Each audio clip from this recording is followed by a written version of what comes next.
दूसरा लगाओ, आगे कंटिन्यू कर। इन संसाधनों के जरिए मिलेगा, तो जिसके पास ये चीजें होगी वह ही संसाधनों का मालिक हो गया, और जिनके पास नहीं है वो संसाधनों से वंचित हो गया।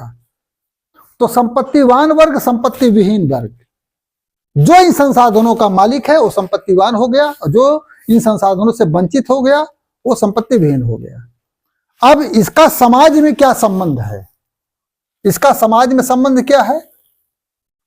इसका समाज में संबंध यह है कि अगर हमें कपड़ा चाहिए, हमें रोटी चाहिए, तो जिनके पास जमीन नहीं है, कारखाना नहीं है, उनकी संख्या ज्यादा है। मान लो इनकी संख्या ज्यादा है, इधर मान लो 1,000 लोग हैं और इधर मान लो 2 लोग हैं। ये संख्या इनकी ज्यादा है संपत्ति विहीन की, लेकिन इनको रोटी कैसे मिलेगी? किनके ऊपर आश्रित है? जिनके पास जल, जंगल, जमीन, संसाधनों पर जिसका कब्जा है उसके ऊपर आश्रित है। तो रोटी के लिए इनके पास गुलामी करेंगे, कपड़े के लिए इनके पास गुलामी करेंगे, शिक्षा के लिए इनके पास गुलामी करेंगे, जीने की सारी जरूरतों के लिए इनके ऊपर निर्भर होंगे। किसके ऊपर? इन 2 लोगों के ऊपर निर्भर हो जाएंगे।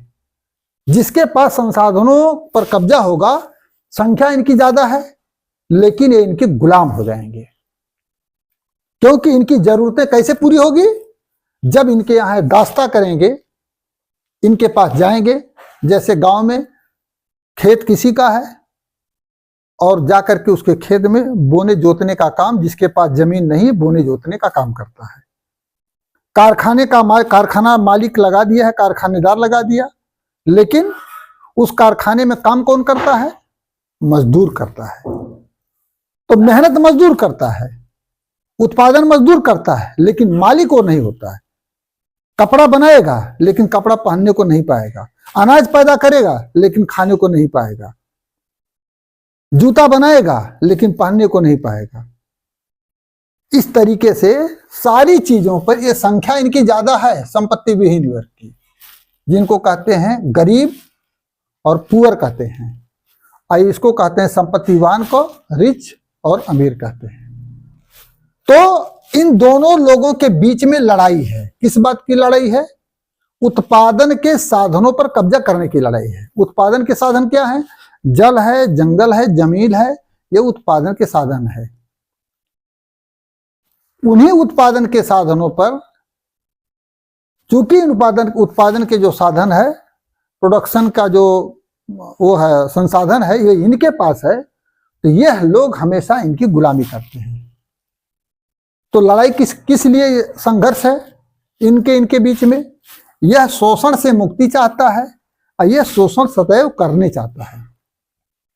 शोषण सदैव ये करना चाहता है। ये जितना ज्यादा इनका शोषण करेगा उतने ज्यादा अमीर बनेगा। तो ये अमीर से और अमीर बनता है। कैसे बनता है?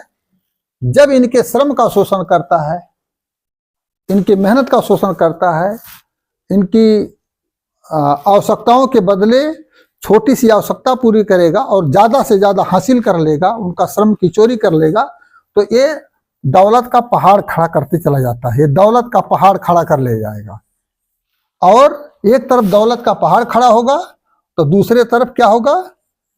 खाई पैदा होगी। यह है ये, इसमें खाई में हजारों लोग रहेंगे और दौलत के पहाड़ के ऊपर 2 लोग, 4 लोग, 6 लोग बैठेंगे। एक ऊंचाई पर रहेगा, दौलत के पहाड़ के ऊपर रहेगा, एक खाई, यहाँ लाखों की, हजारों की तादाद में गरीबी और बेबसी में लोग जिंदा रहेंगे।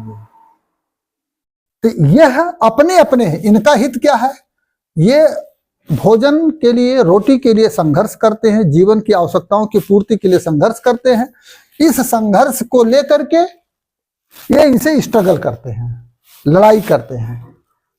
शोषण से मुक्ति और शोषण करने वाला, दोनों के बीच में अपने अपने हित हैं। उन अपने अपने हितों को लेकर के दोनों में संघर्ष है। इसी को कहते हैं क्लास स्ट्रगल, वर्ग संघर्ष है। एक वर्ग का दूसरे वर्ग के साथ संघर्ष। यह संघर्ष निरंतर जारी है, कभी खुल करके होता है, कभी अंदर अंदर होता है। तो यही इसी को कहते हैं क्लास स्ट्रगल। क्लास स्ट्रगल का जो आधार है वो संपत्ति है, और संपत्ति के मालिक और संपत्ति के विहीन, इन दोनों के बीच में संघर्ष है। इसी को कहा जाता है क्लास स्ट्रगल।